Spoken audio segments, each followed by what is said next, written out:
This is Mark Presley right here on We the Podcast. This is interview with Glenn Chelius and Nino Cruz, the producers of Nothing on My Sleeve Magic Show 2010. This is part 2 of 3. That keeps the audience going too, for all ages. Yeah, and I tell you, it's a sight to see because, it was an honor for me to help you guys out this year. And just going in there, I'm talking about like hours before you guys even went on. I mean, you guys put on a class act show, and it's just, if you go there in the backstage, it's just crazy. There's people running around with headsets and lighting guys and sound guys and, illusions being wheeled in, and it was just really cool to be part of it. Well, great. I'm glad you were, too. That you got to see behind the scenes there. There's a lot of magic going on behind the stage, too, backstage. People don't realize how much work it is, but this was a nice, and it was a nice family show too, nice and clean. Hard to find shows like that these days. It is. In fact, one year we had, I think it was our fourth year, wasn't it, Nino, that we were able to get Bozo to be part of the show? Yeah, that was a fun show. Oh, I bet. That was a fun show. The fourth one we did, and it had been mentioned to us that, hey, we should try to get Bozo on the show, and I thought, oh my gosh, now there's a challenge. And typically Nino and I, right after, the next day after a show, we're thinking about what we're going to do next year to make it bigger and better. And yeah, right after our third show, we were trying to get Bozo, and it took a lot of work because, as you may or may not know, Mark, the Harmon people own the rights to Bozo out of California. Okay, who's that? The Harmon family? Well, the late Larry Harmon, who's, I think he died a couple summers ago, but it's his son, right? Family, his son? Family owned the rights to Harmon, so it's his wife that we had to deal with on it, and him.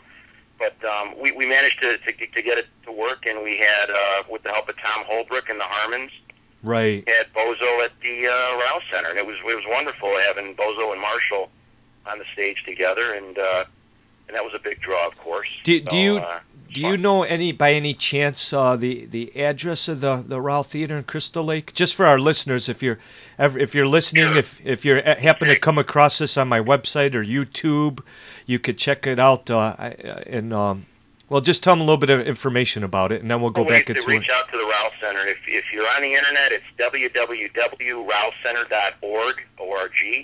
And if you want it, RAUE.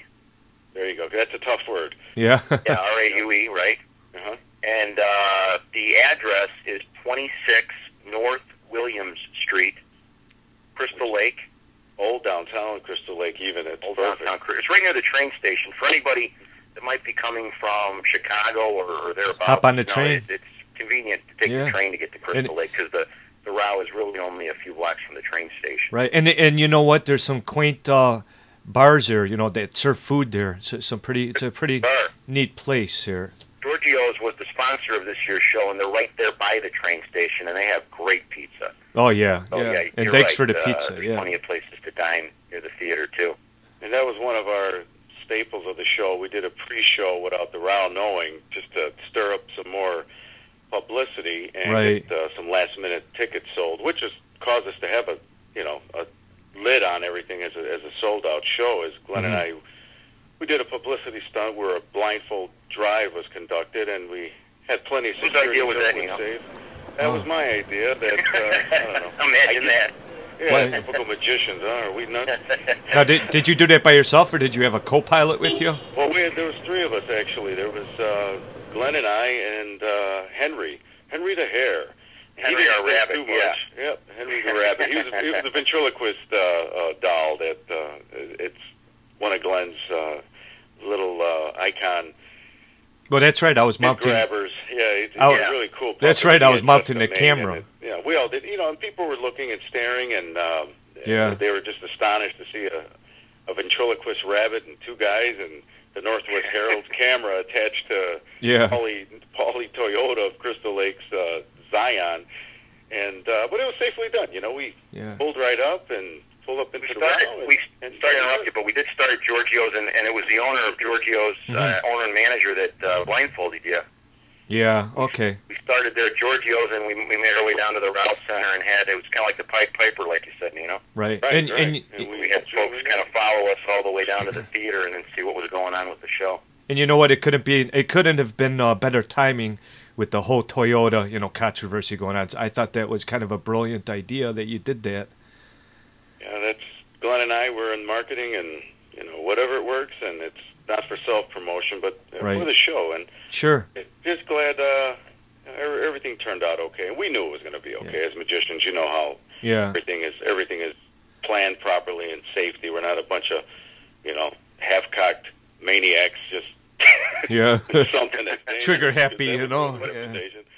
Well, so as Mark said, it did tie in with Toyota, and that's why you had newspapers calling you from all over the country. Yeah. And it was funny. Mm-hmm. Wow. Now, does the Nothing Up My Sleeve? Do you have a website? We don't have a website. We're working on a Facebook fan site right now. Okay. Oh, that's smart. So yeah. We'll have that up soon, and always go to rowcenter.org to see when the next show will be. And now, how does the Row Center do they like you doing these? I'm sorry, could you repeat that, Mark?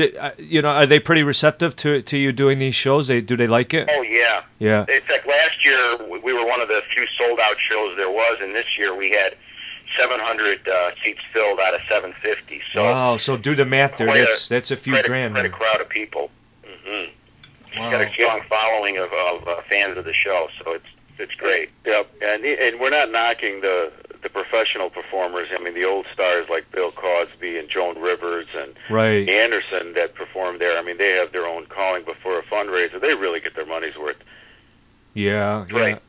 We just have a fair ticket price, I think, for families, and there was even a kid there having his birthday party at this year's show with his family. Yeah, he was the star of the show. It's always nice when Johnny, they, right? Come on. And he was 8 years old. 8 years old at our 8th. Go figure. That's right. That was perfect. Yeah. Well, and they had a few, stars there Saturday. You had Marshall Brodeen and Brodeen Jr. Brett Daniels showed up. Yeah.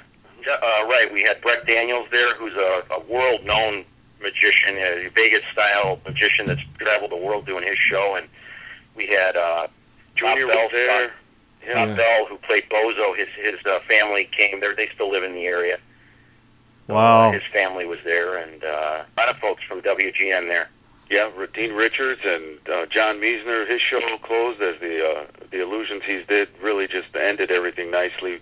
Was right after Andy Head did his juggling. Yeah, Andy was great. They were all great. Yeah, well, thanks. We're glad you were able to be out there and tape it for folks that weren't able to get to the show this year. At least we've got it on tape, thanks to you. Now, you guys had like a Marshall Brodeen tribute. Could you go further on that? Yeah, sure. What we did, and it worked out brilliantly, because of my involvement for the last, it's been 8 years doing these shows, I've been able to meet a lot of great entertainers and was asked to be part of this 3-sheeter entertainer club. Yes. That Marshall's a member of. And when I got involved with the club, I realized for a number of years they've been wanting to do a roast. This is Mark Presley right here on We the Podcast. This is interview with Glenn Chelius and Nino Cruz, the producers of Nothing Up My Sleeve Magic Show 2010. This is part 2 of 3. To continue, please go to part 3. Thank you.